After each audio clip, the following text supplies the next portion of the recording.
Vivekananda rock তামিলনাড়ুর কন্যাকুমারীর বাবাতুরাইয়ের কাছে মূল ভূখণ্ড থেকে 500 মিটার দূরে সমুদ্রের উপর অবস্থিত। শিকাগো ধর্ম মহাসভায় অংশগ্রহণের পূর্বে 1892 সালে স্বামী বিবেকানন্দ 3 দিন এই শিলাখণ্ডের উপর বসে ধ্যান করেছিলেন।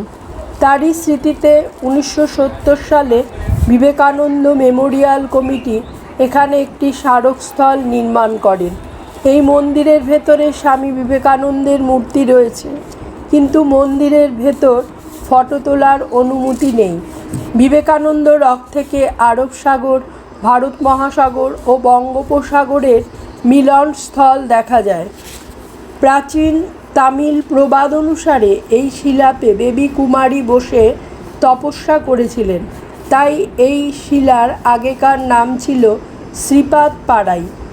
বর্তমানে শিলার উপর একটি ধ্যান মণ্ডপ তৈরি হয়েছে। কন্যাকুমারী থেকে লঞ্চে করে এখানে আসতে হয়, তবে এখানে প্রচুর দর্শনার্থী আসেন বলে সকাল সকাল এখানে এসে লাইন দেওয়া ভালো। লঞ্চে ওঠার জন্য দু রকমের লাইন রয়েছে, একটা 75 টাকার লাইন, অপরটা 300 টাকার লাইন।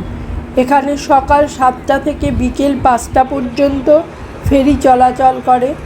কন্যাকুমারী থেকে 15 মিনিটে বিবেকানন্দ রকে পৌঁছে যাওয়া যায়। অক্টোবর থেকে মার্চ মাস কন্যাকুমারী ভ্রমণের সবথেকে ভালো সময়। বিবেকানন্দ রকের পাশেই রয়েছে তামিল কবি থিরুভাল্লুভার স্ট্যাচু। বর্তমানে বিবেকানন্দ রক এবং থিরুভাল্লুভার স্ট্যাচু একটি গ্লাস ব্রিজ দ্বারা সংযুক্ত হয়েছে।